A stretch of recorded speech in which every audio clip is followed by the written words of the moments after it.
India versus Bharat की लड़ाई ने देश में बवाल मचा रखा है। ऐसा बवाल जिसकी वजह से राजनीति के गलियारों में तूफान आया हुआ है। लेकिन इस तूफान के बीच अखंड भारत को लेकर चर्चा शुरू हो गई है, यानी कि विपक्ष इंडिया वर्सेस भारत में उलझा रहा, इधर अखंड भारत की भी बात शुरू हो गई। दरअसल अखंड भारत को लेकर संघ प्रमुख मोहन भागवत का बड़ा बयान सामने आया है। एक कार्यक्रम में उन्होंने कहा कि आपके बूढ़े होने से पहले आपको अखंड भारत के दर्शन हो जाएंगे। उनकी तरफ से यह भी कहा गया कि अब कई ऐसे देश हैं जिन्हें अपनी गलती का एहसास हो गया है।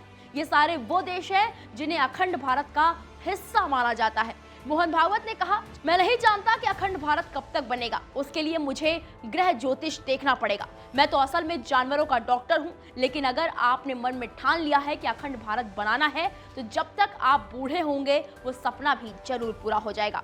भागवत ने इस बात पर भी जोर दिया कि अब जमीन पर एक बार फिर स्थितियां बदली हैं। जो देश अलग हुए हैं उन्हें अपनी गलती का एहसास होने लगा है। संघ प्रमुख ने एक और बड़ा बयान देते हुए कहा, जिसने भी भारत का स्वभाव स्वीकार नहीं किया वो अलग होता चला गया। यानी कि वो मानते हैं कि जो भी भारत से अलग हुआ, असल में उन्होंने कभी भी इस देश के स्वरूप को ठीक तरह से समझा नहीं।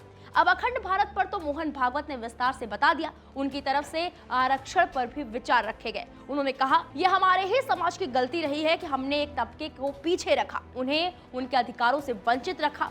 2000 सालों तक जिन पर अत्याचार हुआ उन्हें समान अधिकार देने के लिए आरक्षण लाया गया। अब जब तक भेदभाव रहेगा आरक्षण भी रहेगा। संघ हमेशा से ही संविधान द्वारा दिए गए आरक्षण का समर्थन करता है। वैसे संघ को लेकर एक धारणा ये भी रही है कि उसने आजादी के बाद कुछ समय तक ध्वजारोहण नहीं किया, उसने तिरंगे का सम्मान नहीं किया। इस पर मोहन भागवत ने दो टूक जवाब दिया कि संघ तिरंगे के लिए प्राण भी दे सकता है। लोगों को एक घटना याद है, लेकिन उसके बाद से 15 अगस्त हो, 26 जनवरी हो, जहां भी हो, कोई क्यों ना हो, तिरंगा जरूर फहराया जाता है।